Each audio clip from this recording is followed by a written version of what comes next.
Lucio अपनी जान बचाने के लिए भाग रहा है। एक गुस्से से भरा किसान उसका पीछा कर रहा है, जिसने उसे सब्जियां चुराते हुए पकड़ लिया था।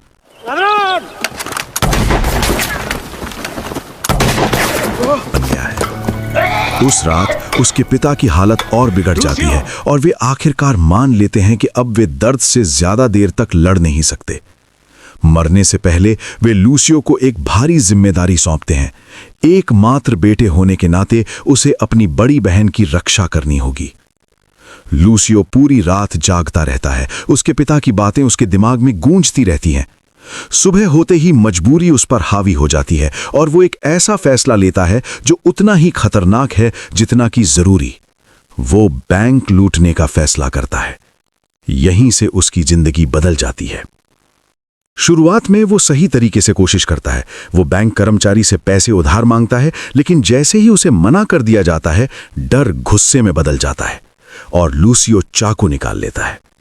तभी हकीकत उसे जोर से लगती है। ये उसकी पहली डकैती है। वो बुरी तरह डर जाता है, इतना कि वहीं पर उसके शरीर का कंट्रोल छूट जाता है। बैंक कर्मचारी, जो डरने से ज्यादा हैरान होता है, उसे बस घर जाने के लिए कह देता है। जब लूसियो घर लौटता है, उसकी बहन उसे गले लगा लेती है और रोने लगती है। उनके पिता अब इस दुनिया में नहीं रहे। अगले दिन लूसियो हैरान रह जाता है जब वो अपनी बहन को सामान पैक करते हुए देखता है। वो उसे बताती है कि अब उसके लिए अनिवार्य सैन्य सेवा का समय आ गया है। उस समय 13 साल की उम्र से हर लड़के को 10 साल तक सेना में सेवा करनी होती थी। लूसियो इसका विरोध करता है। उसे लगता है कि यह समय की बर्बादी है, लेकिन उसकी बहन सख्त रहती है। बिना सेवा पूरी किए उसे भविष्य में नौकरी मिलना मुश्किल होगा। कोई और रास्ता ना होने पर लूसियो मान जाता है। 10 साल बीत जाते हैं। अब पेरिस में लूसियो पूरी तरह बड़ा हो चुका है। वो उस पते पर पहुंचता है जो उसकी बहन ने उसे सेवा के दौरान भेजा था। जब वे मिलते हैं, लूसियो एक सच बताता है जिसे वो छिपा रहा था। उसने अपनी सैन्य सेवा पूरी नहीं की। सिर्फ 1 महीना बाकी था, लेकिन वो कुछ दिन पहले ही कैंप से भाग गया। वजह, वो वहां के खाने से तंग आ चुका था। उसकी बहन गुस्से से भर जाती है। वो इतना करीब था, बस थोड़ा सा और रह गया था। थोड़ी देर बाद उसका पति पैट्रिक घर आता है। पैट्रिक पेरिस की एक फैक्ट्री में अकाउंटेंट है। लूसियो उम्मीद करता है कि पैट्रिक उसे वहां नौकरी दिला सकता है, लेकिन एक समस्या है। लूसियो ने कभी स्कूल नहीं किया, इसलिए पैट्रिक उसे एक और काम ऑफर करता है, निर्माण का। उसकी एक फोरमैन दोस्त को नए मजदूरों की जरूरत है और यह काम लूसियो तुरंत शुरू कर सकता है। लूसियो बिना सोचे समझे ये ऑफर स्वीकार कर लेता है। अगले ही दिन वो काम पर होता है। ब्रेक के दौरान वो 3 मजदूरों को अराजकतावाद के बारे में बात करते हुए सुनता है। वे लूसियो की तरफ मुड़ते हैं और उससे पूछते हैं, इस आंदोलन के बारे में वो क्या सोचता है। लूसियो को उनकी बातें ठीक से समझ नहीं आती, लेकिन फिर भी वो जवाब दे देता है, बस अंदाजा लगाकर कि शायद ये अच्छी चीज होगी। उसका वही जवाब काफी होता है। अगले ही दिन वे तीनों आदमी उसे अपने साथ सड़कों पर अराजकतावादी यानी एनार्किस्ट पर्चे बांटने ले जाते हैं। वे उसे नए नए नाम, विचार और इस आंदोलन के मशहूर लोगों के बारे में बताते हैं, जैसे उसके लिए एक नई दुनिया का दरवाजा खोल रहे हों। और लूसियो बिना सोचे उस दुनिया में कदम रख देता है। जितना ज्यादा वो सुनता है, उतना ही उसमें खिंचता चला जाता है। धीरे धीरे वो खुद को उसी का हिस्सा समझने लगता है। आत्मविश्वास से भर जाता है और यहां तक कि अधिकारियों से भी भिड़ने लगता है, जैसे उसे खुद को साबित करना हो। फिर एक रात उसका एक नया दोस्त उससे एक मदद मांगता है। एक आदमी जिसका नाम कीको है, कुछ दिनों के लिए रहने की जगह चाहता है। लूसियो बिना हिचकिचाए उसे अपने घर में जगह दे देता है। अगले दिन कीको एक बड़ा सूटकेस लेकर आता है। जल्द ही लूसियो को पता चलता है कि कीको कोई साधारण एक्टिविस्ट नहीं है। वो एक जाना माना अराजकतावादी और बैंक लुटेरा है, जिसे पुलिस ढूंढ रही है।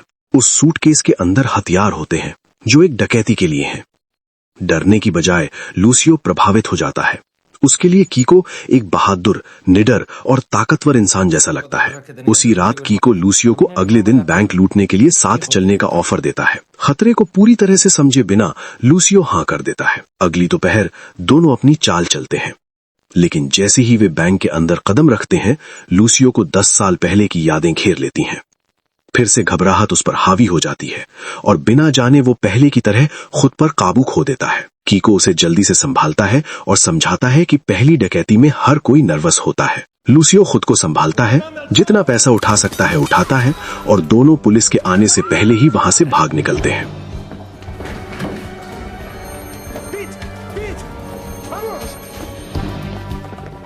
उस रात घर लौटकर कीको उसे बताता है कि ये पैसा सिर्फ उनके लिए नहीं है, इसका बड़ा हिस्सा अराजकतावादी आंदोलन को फंड करने और गरीब परिवारों की मदद के लिए इस्तेमाल होगा। जो बच जाएगा वही उनका होगा। ये सुनकर लूसियो खुद को एक तरह का आधुनिक रॉबिन हुड समझने लगता है, जो लालच के लिए नहीं बल्कि गरीबों की मदद के लिए चोरी करता है। कुछ दिनों बाद वे फिर से डकैती करते हैं। इस बार लूसियो अपने एक सहकर्मी अस्तुरानियानो को ड्राइवर बनाता है। डकैती के दौरान अस्तुरानियानो गाड़ी पार्क करता है, लेकिन इंजन बंद करना भूल जाता है। एक पुलिस अधिकारी को शक हो जाता है और वो उससे सवाल करने लगता है। उसी समय लूसियो और कीको बाहर आते हैं। किसी तरह वे हालात बिगड़ने से पहले ही वहां से भाग निकलते हैं।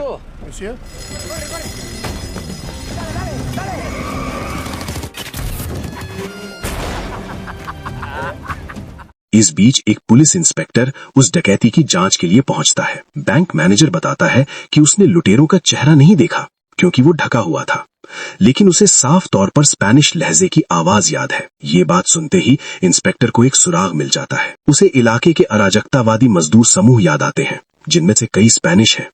वो तुरंत मान लेता है कि अपराधी उन्हीं में से कोई है। उसी रात इंस्पेक्टर मजदूरों के मुख्यालय पर छापा मारता है। वहां अफरा तफरी मच जाती है और सब लोग भागने लगते हैं।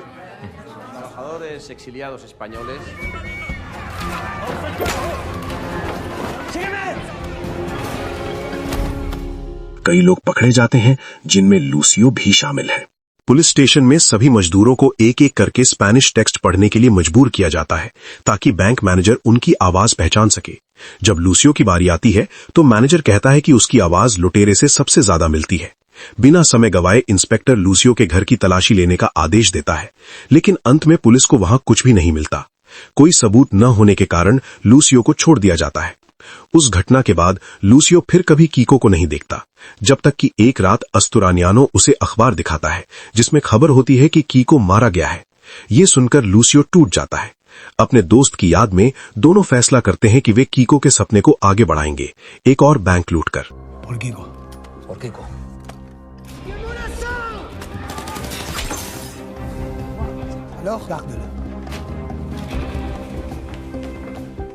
अगले ही दिन एक सफल डकैती के बाद वे उस पैसे से एक छोटी प्रिंटिंग शॉप खरीदते हैं। लूसियो वहां जीन नाम की एक महिला को काम पर रखता है। कुछ ही समय बाद दो युवा लड़कियां वहां पर्चे लेने आती हैं। वे यूनिवर्सिटी की छात्राएं होती हैं और अराजकतावादी आंदोलन को सपोर्ट करती हैं।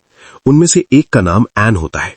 एन लूसियो को अगले दिन कैंपस में होने वाले एक विरोध प्रदर्शन पर आने का निमंत्रण देती है। लूसियो, जो पहले से ही एन की ओर आकर्षित होता है, वहां पहुंच जाता है। जब वो उसे मंच पर बोलते हुए देखता है तो वो पूरी तरह से उसकी बातों और आत्मविश्वास से प्रभावित हो जाता है। बाद में लूसियो उसे अपने अराजकतावादी ग्रुप में शामिल होने का ऑफर देता है।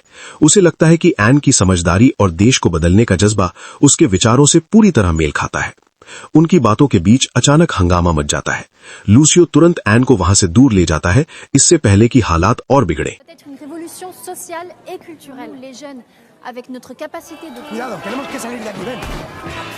बाद में नदी के किनारे दोनों अपनी बातचीत जारी रखते हैं।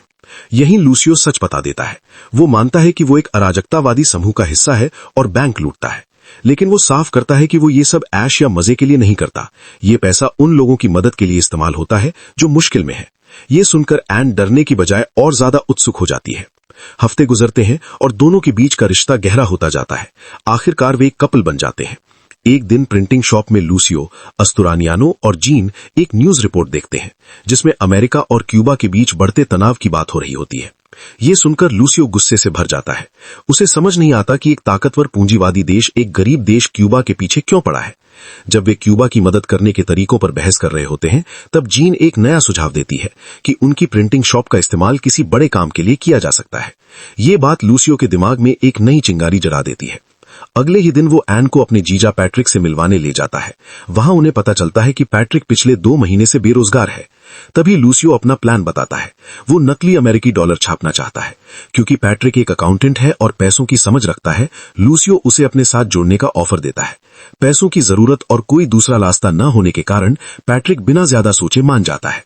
अगले ही दिन नकली नोट छापने का काम शुरू हो जाता है।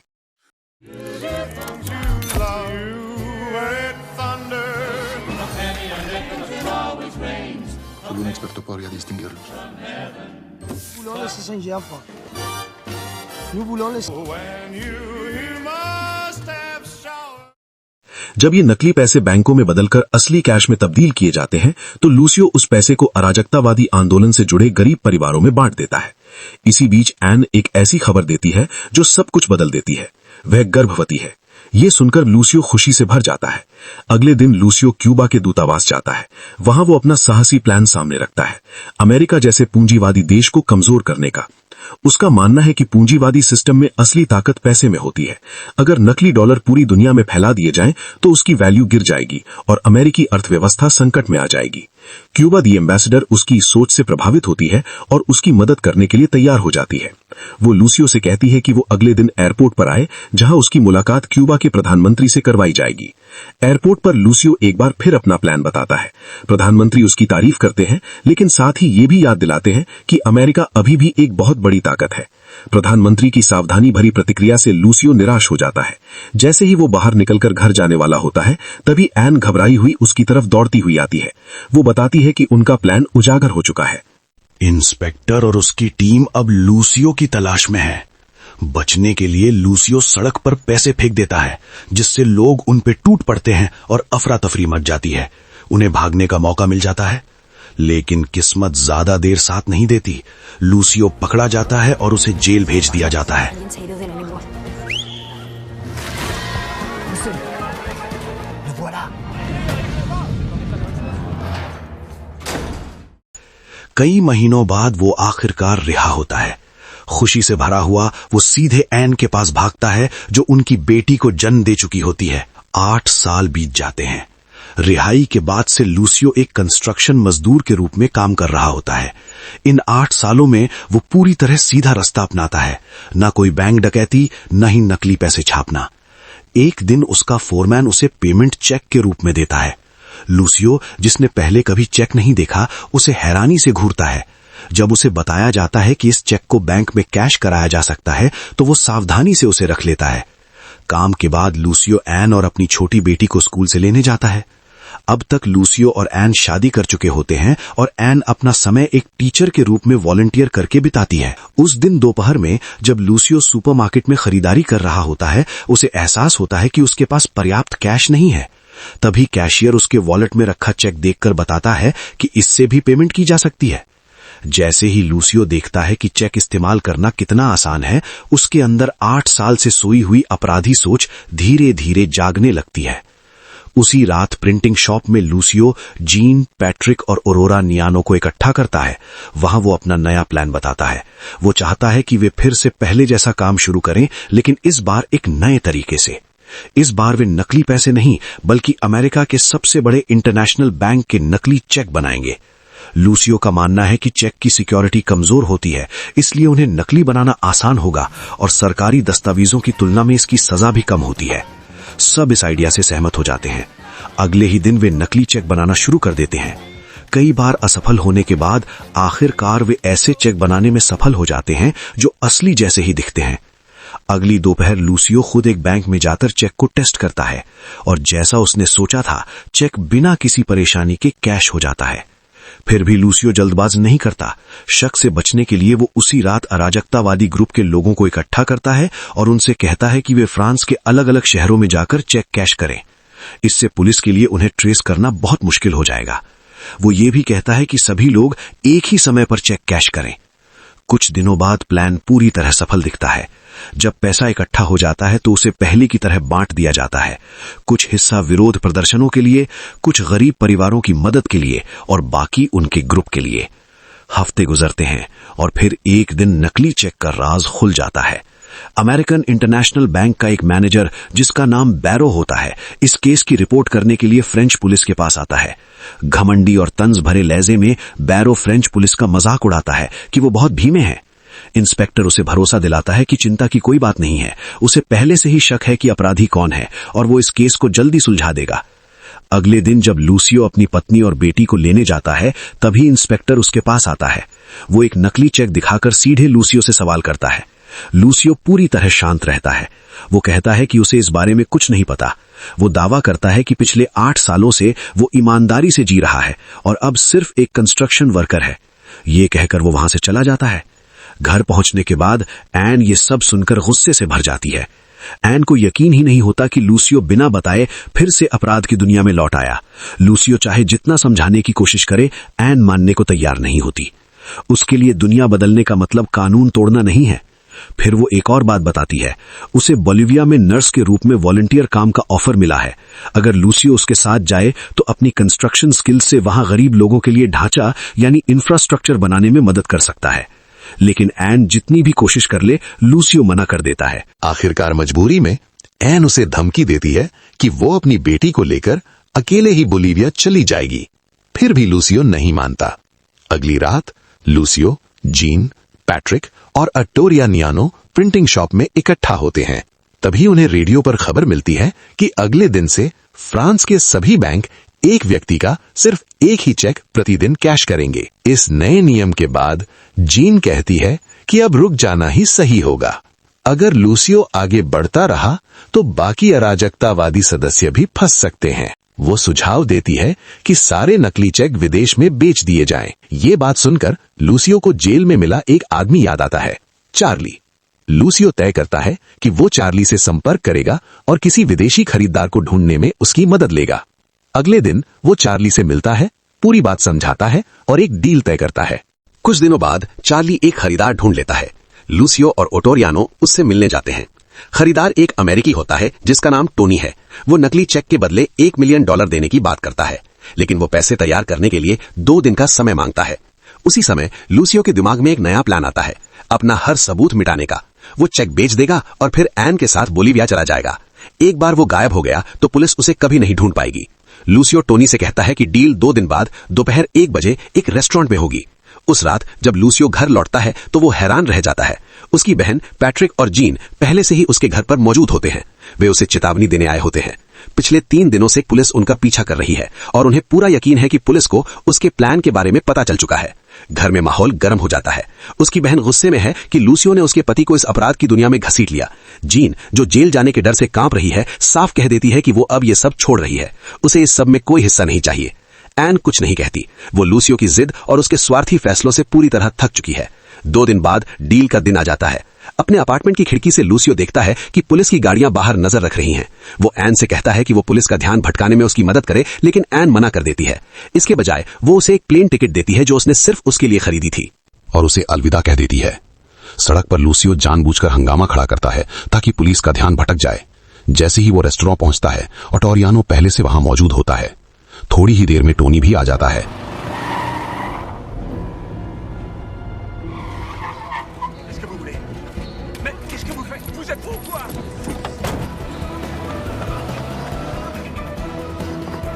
लेकिन जैसे ही लूसियो उससे मिलने आगे बढ़ता है, अचानक पुलिस वहां धावा बोल देती है। लूसियो एक बार फिर गिरफ्तार हो जाता है। जेल में लूसियो अपने वकील से मिलता है। उसे पूरा यकीन होता है कि उसके किसी करीबी ने उसे धोखा दिया है। वकील बताता है कि पैट्रिक ही एकमात्र ऐसा व्यक्ति था जो भागने में सफल रहा। उसे शक है कि उसी ने पुलिस को जानकारी दी होगी। ये सुनकर लूसियो हैरान रह जाता है। उसे यकीन ही नहीं होता कि उसका अपना जीजा उसे धोखा दे सकता है। वकील उसे एक और बुरी खबर देता है। बैंक मैनेजर बैरो उस पर बहुत गंभीर आरोप लगा रहा है। अगर जज इन आरोपों को मान लेता है तो लूसियो को 20 साल की जेल और $50 मिलियन का जुर्माना हो सकता है। अब लूसियो पूरी तरह टूट जाता है। जेल में वो बस सोचता रहता है, अपने हर फैसले को याद करता है और अपनी किस्मत पर अफसोस करता है। जैसे ही पहली सुनवाई शुरू होने वाली होती है, उसका वकील केस को टालने की मांग करता है, ये कहकर कि कुछ दस्तावेजों में गलती है। बैरो इस पर गुस्से से भर जाता है। उसे लगता है कि अगर केस टल गया तो लूसियो भाग सकता है, लेकिन सही कागजी कार्रवाई जरूरी होती है। जज स्थिति को समझकर सुनवाई को टाल देता है। फिलहाल अगली तारीख तक लूसियो को शर्तों के साथ रिहा कर दिया जाता है। लूसियो की खबर पूरे फ्रांस में फैल जाती है। अखबार उसे फ्रांस का रॉबिन हुड कहने लगते हैं।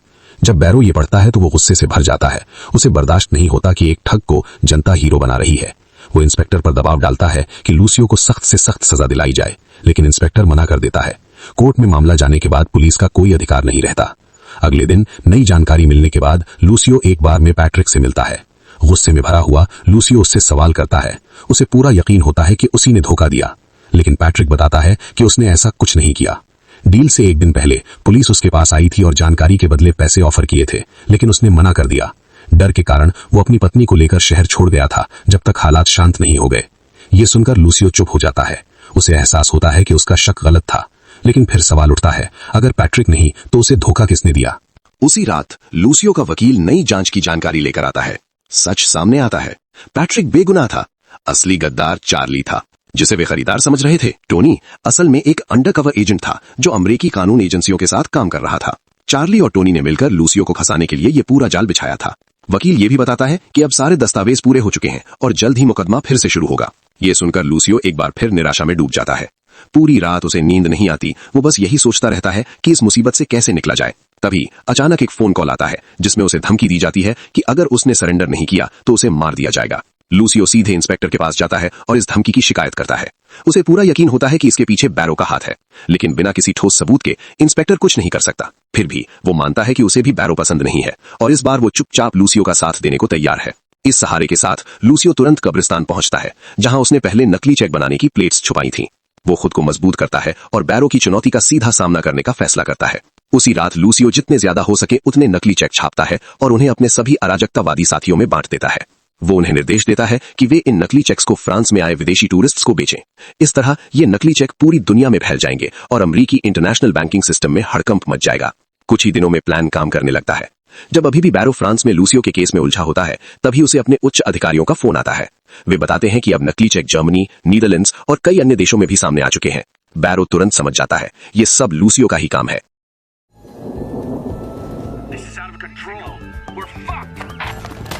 स्थिति अब पूरी तरह उसके नियंत्रण से बाहर हो चुकी है। इधर लूसियो एक पब्लिक फोन से एन को कॉल करता है। वो बताता है कि उसे एन और अपनी बेटी की बहुत याद आती है। वो मानता है कि एयरपोर्ट पर उसके साथ ना जाना उसकी गलती थी, लेकिन वादा करता है कि चाहे देर हो जाए वो अब भी बोलिविया आएगा। इसी दौरान पुलिस उसे चारों तरफ से घेर लेती है। लूसियो को गिरफ्तार कर लिया जाता है। इस बार आरोप है पूरी दुनिया में नकली चेक फैलाने का।